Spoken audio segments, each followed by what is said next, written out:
Okay, so we're back with the 1957 Chevy.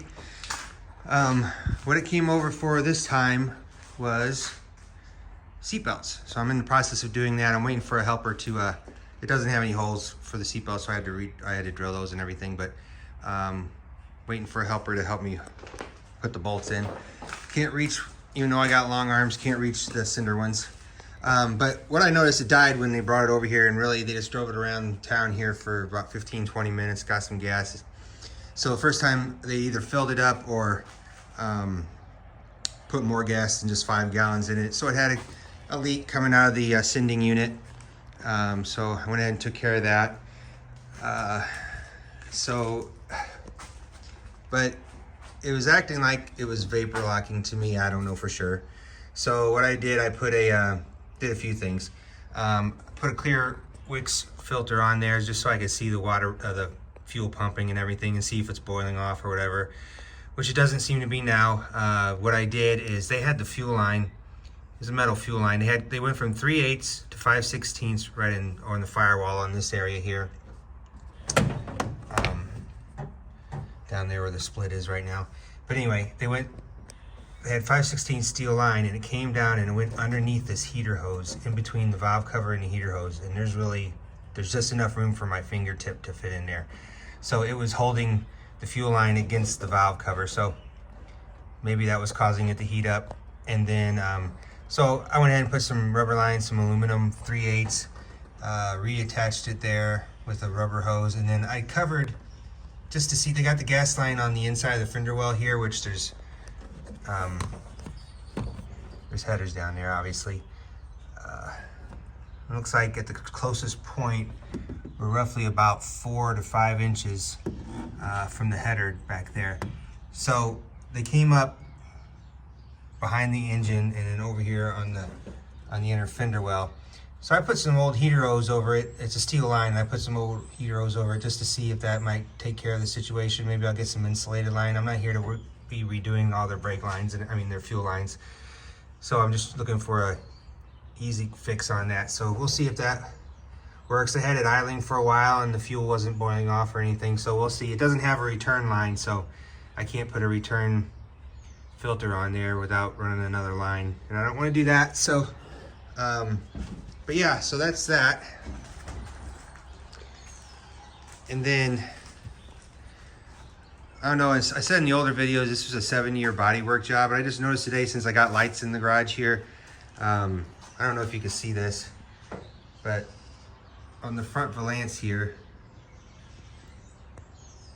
it looks like they sanded it down with like 60 grit. You see that? Oh yeah, there you go. 60 grit, 40 grit, 80 grit. Never did take care of it. That's just one thing I noticed. But then, so all these little specks on the hood, I mean, once you see them under light, you can tell, you can see them otherwise, but there's just dust all in the paint. This is a 7-year restoration. Dust and stuff in the paint. But what I really noticed first was this fender here, and all those little dots are either craters or bumps. All the dots, all of them, going down the whole fender, on top of the fender. And then, once you start looking, I didn't look at the doors or anything, I'm not gonna go that far, but then I looked at the hood here real quick, I mean the roof, and I don't know if you can see it, but the exact same 60 grit, 80 grit scratch marks. Let's see, I don't know if we can get it. Yeah, there you go.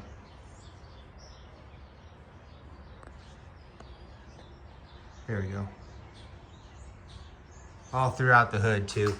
I mean the roof.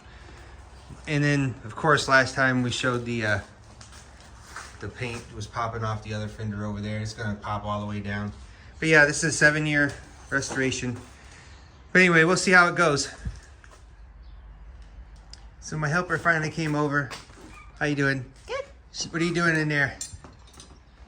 Pushing down bolts and holding bolts and still, I guess. And holding the wrenches? All right. Thank you. You're welcome.